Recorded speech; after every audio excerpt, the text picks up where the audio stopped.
chess friends, hope you are doing well. Today I want to show you a mind-blowing chess game between Boot and me where I sacrificed my queen for the long-term benefits. Boot is the remarkable chess engine in the world who is currently playing in Rating Brawl tournament with me. In this video, I will show you my attacking plans, strategies and thoughts with you, so let's get started without wasting any time. I kicked things off with e4, and he played g6.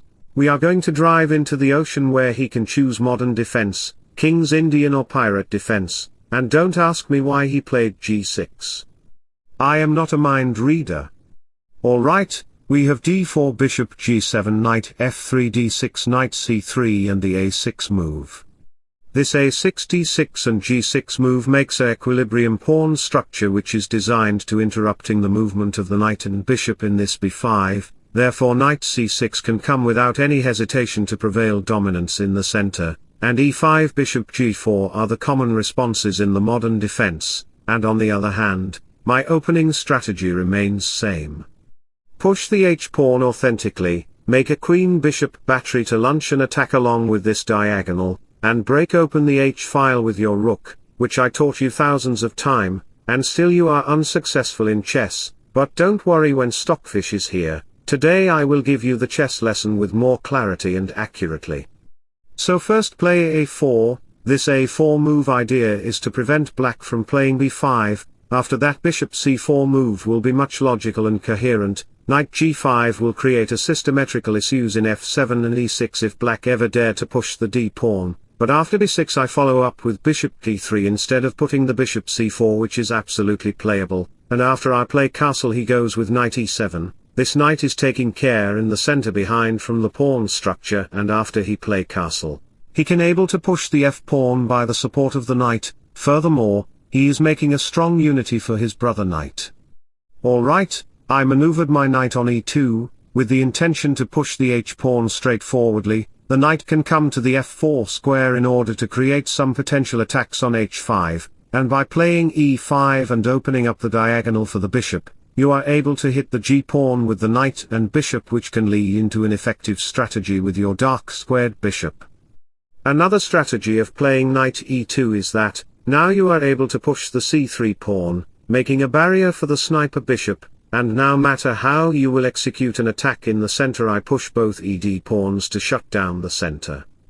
Alright, after bishop e7 c3 knight e7, I strike him hard with h4. As I mentioned I am gonna play h5, and if you take it knight f4 will retarget your pawn, therefore if you choose to play castle, face h5, some of you may respond with d5 but it's a stupid kind of move as I can dominate the center with e5, a5 and after doing some pawn exchanges, here will come the deceptive move knight g5, attacking to the key pawn which will fork the idiots and overall, you can't protect your position at all but don't worry.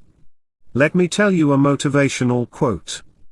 You cannot change the people around you, but you can change the people you choose to be around.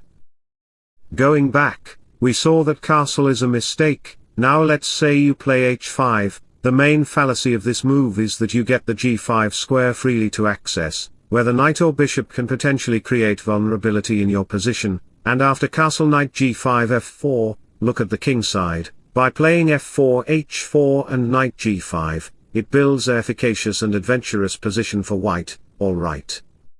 So back to the position, Boot decided to play a natural move, try to protect the h-pawn advancement, but my determination is clearer than your repulsive teeths. Knight g3 can potentially lead the pawn to advance, and create pressure to the bishop. Play knight g5 queen to f3 to attack black on f7, these are the long-term strategic plan. We have queen d2, some of you may guess that black maybe wants to play long castle, because the king side is facing vulnerability through h5 and knight g5. In addition, by playing e5 there may be a potential chance to sacrifice the bishop on g6, and from the black's perspective. The light square bishop is controlling the great diagonal, the knight is very active in the center, so after queen e2 h5 and some source of natural looking moves, we have bishop c7 and some of you may think of playing long castle, but the problem is that my pawn is Albert Einstein, his actions is faster than your thoughts. For instance, if you really castle in queenside, I can came up with c4, try to break open the c-file, king slides take and here comes the sneaky move a6, look at this vulnerability. The bishop can't retreat, the only best move you can play is bishop on c6, after that, I will push the pawn, the black king is stuck behind the pawn, bishop e3 is coming to support the pawn, the rook is a big influencer of the pawn, and your position will be completely demolished. Going back, he didn't castle in the long side, rather, he castles in the short side which is more secure for him. And after a couple of moves later, we follow up with queen c6, queen d2 and bishop goes to h6, this is a nasty queen-bishop overwhelming maneuver, if black ever dares to capture the dark square bishop which will create an inadequacy in his king side, after something like c5 you can literally jump your knight on g5, targeting at the weak f7 pawn, he captured the pawn, but ignore it as if you don't know your XGF at shopping mall, sacrifice your knight on g5, what a sneaky move, after he captures with the pawn, you can even play e5. Attacking to the pawn although you could take the knight with your queen, but it's better to create load gradually in your opponent's position, because you build a strong attack by executing a plan to develop in time and a particular sequence. Now you can play the deadly bishop f7 check, the king has only one square to go and after that, queen takes f6 will lead into a checkmate, alright. Are you feeling bored? Then let me entertain your wit by making a joke. What do you call a cow with an award? Coward. Ha ha ha, lol.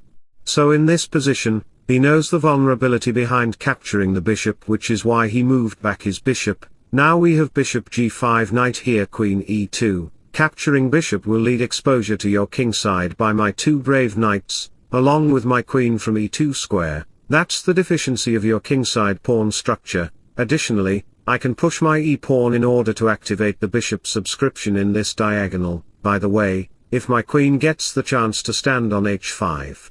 It can pressure against this f-pawn together with the knight. Alright? Do you understand what I am trying to convey you? We have rook e1 queen back to c8 and after a couple of moves later, we have bishop to b3, this bishop b3 move idea is very symmetrical, first of all, it actives the bishop diagonal, the knight can jump into g5 square right away to increase the pressure against this exposed f7 pawn along with the queen, this is my main approach and observe me how I accomplish my strategy, after bishop e7, and in a sudden move, I get the opportunity to involve my rook on d3, you may ask what is the plan behind rook d3. Some may recognize the idea of involving the rook on g3 for the long-term benefit. In this position, if you give me only two extra moves, for example, queen d7 and repeat the queen move once again, I can even sacrifice my knight on h5, involving the queen in this h5 square to attack on the knight, after the fight of knight and bishop. Your something, most precious, is under attack, queen d7 may give an extra support to the knight but here comes the rook on g3, getting the g-file to disrupt your king's throne. Captures and here comes the queen on h6, attacking to the bishop with a maximum superiority, believe me or not, there is no way to stop checkmate, the game will be over. But Boot is a legend guy, he knows about all the ordinary stuffs and idle variations, when people including you, face a situation where they can't figure out any weaknesses or break the pieces intricately, they play any natural looking move which might seems to be logical, but in reality, it is not. In these types of situations, you have to figure out what your opponent is thinking to do, an immediate attack, a defensive move or an attacking approach. In this position, Boot played rook d7, because he thought that I was thinking to play knight g5, an attacking approach, to involve my bishop on g5 anyhow to pin down the knight to the rook. Second of all, his rook on d7, contains a blueprint to protect his 7th rank in his kingside, and third of all, he can even double up his rooks in this d-file after he break open the center with e5 or any other stuff, do you get it? Otherwise comment me what you cannot understand, I will clear all your doubts. Alright, we have queen d1 rook d8, and in a sudden move I played knight to g5. Because this rook is misplaced himself at d8, I get the opportunity again to involve my bishop on g5 to eliminate your ridiculous knight, because the knight is very effective who is facilitating many key squares for black and inhibiting my potential attacks. Alright. So first he played rook e8, and then, he captured my knight with his knight, because at this time, if I capture the knight with my bishop, the knight will no longer to be pinned, therefore he can strike in the center with c5 immediately. This is the reason why I captured it with my pawn. Now you can see that the h-file gets widely opened. Now move up your king and involve your rook in this h-file. Therefore, some may think of playing h4, kicking the knight away. And the knight will go to the most beautiful square, h1. Lol, it's the worst square. Nevertheless, you have the potency to play knight f2 followed by g4, knight f6 or h6 as desirable. Go my knight go, show them who are you are the great Alexander, who only wants a land rather than love and peace. Additionally, you have the potency to play queen f2, queen takes h4, getting the h-file, freely to use. Beside that, you can even associate your rook in this h-file. In this position, you can also play knight f1, which is absolutely fine, contains the similar idea but in a unique way. By pushing the f-pawn, you are able to combine your rook's power with the queen power to overwhelm the h-file. That is why rook d3 was played for such circumstances. So, in our actual game, he didn't play h4, because he knows the circumstances behind the move, which is why he first played king h7, making the king out of the danger, and I played a shrewd move knight h1. You may become disconcerted about this move. But do you know the strategy behind it? No.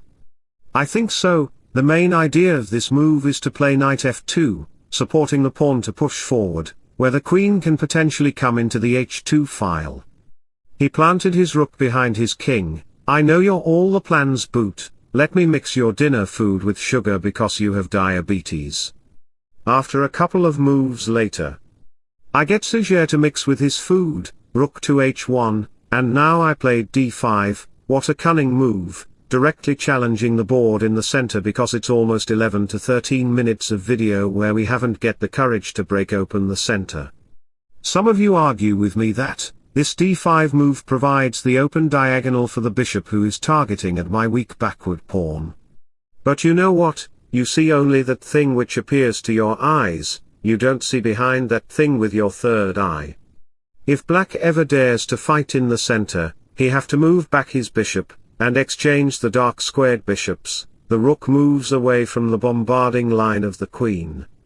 Now I get the outpost on f6, making free to access my invade my queen or knight in f6, this can lead into a potential advancement in my position.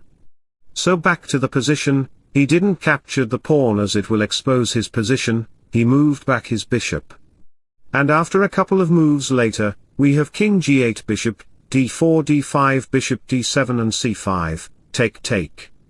I double up my rooks, furthermore I triple up my batteries. I don't know why it is called rook batteries, but I can say that I am dealing a cumbersome attack to black in c7, he tried to ignore the threat but I played bishop e6 in sudden. This move is very tricky, providing the c7 outpost for my rook, and after he opened up the file by capturing the pawn, I didn't capture the rook immediately, because after he captures the rook, he can take away my second rook.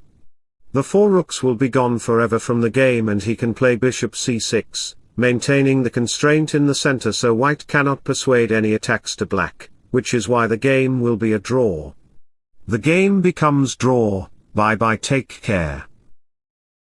No, fool, I am Stockfish, the god chess, nobody in this Milky Way galaxy can defeat me without my approval. The game shouldn't be draw, I should win anyhow, either turning off his PowerPoint or by any means.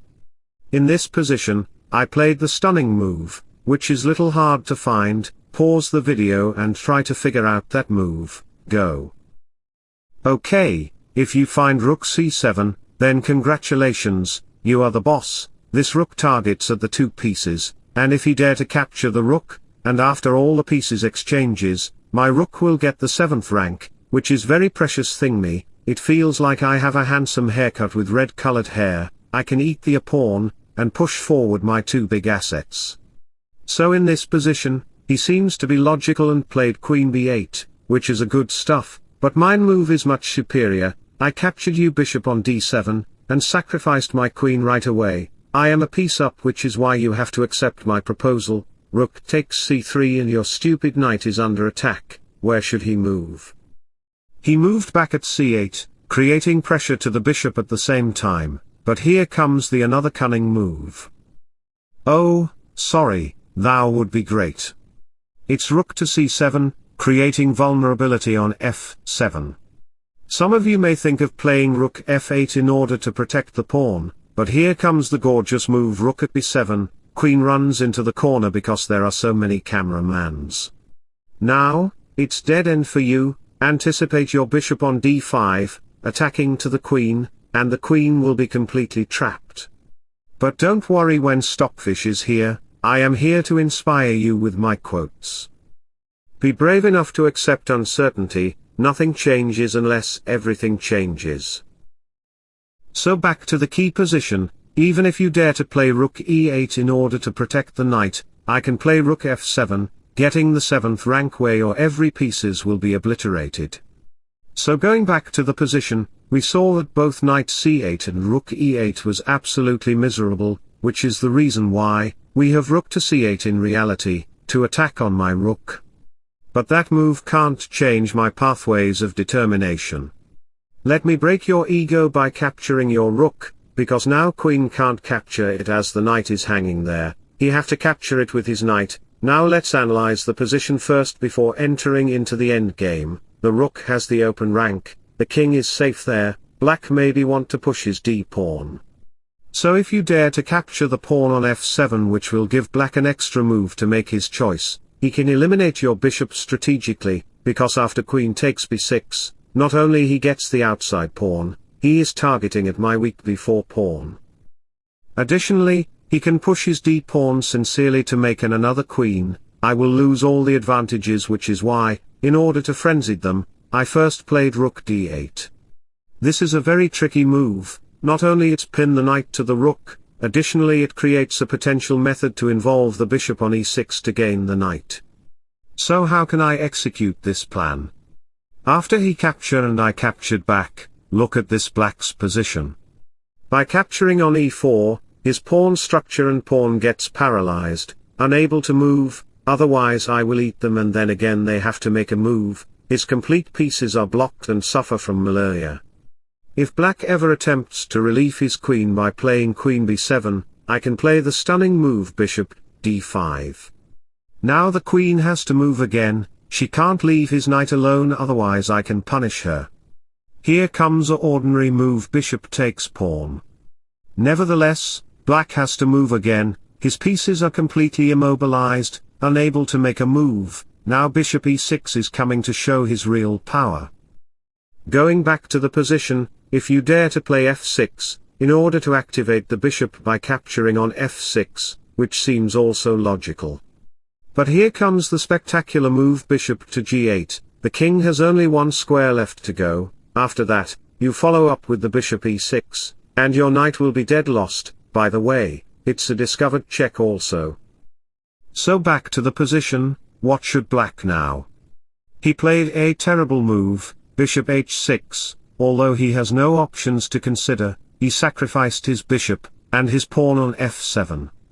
Now he tried queen b7, in order to free from the knight bandage and attacking to the bishop at the same time, but it will not bring any strengths to him as I can play bishop d5, attacking to the queen. In order to save the knight he have to stay in touch with the knight, and you can see that, the queen cannot get any active square in this prison. She is completely out of the game, bishop e6 as expected, the queen moves up and I captured the knight. Now where should the queen need to go? For instance, you play queen to g7, or if you would play any other queen move then it can create the same circumstances as I can play rook c7, launching at attack along with this rank. Queen moves away and we follow up with bishop e3, pawn blocks and bishop on f5, now rook h7 is coming will be a checkmate, there is no way to protect the game, then game will be over. So back to the position, in our actual game, we have queen to e7, to activate the queen. First, I will move back my bishop. If queen goes to f6, keeping eye on this knight, rook goes to g8, demolishing the king's escaping routes, protected by the bishop. Now bishop e3 check is on the way. So, some of you may think of playing g5, but here comes the sneaky move bishop d8, invading an attack with the bishop, combined with the rook's force. Going back, we have seen the move behind queen f6, now he played queen d7, here comes rook c7 followed by queen e8 bishop f7, creating the same circumstances where the black king may become vulnerable. Right? So the queen goes at a8, bishop on e6 queen here, and we have bishop c8. Locking the queen in the cage, now the queen is completely paralyzed, whether he can sacrifice his queen or push these idiots' pawns. After a couple of moves later, he lost his hope, and in a previous manner of moves, I promoted into a new queen. And it's just a matter of time, he lose the game after I checkmated his with my knight. So what a game, wonderful and a very spectacular queen sacrifice by me to paralyze and dominate his position completely. If you enjoyed my content, then don't forget to like and subscribe to my channel. Wish you all the best, bye bye, see ya.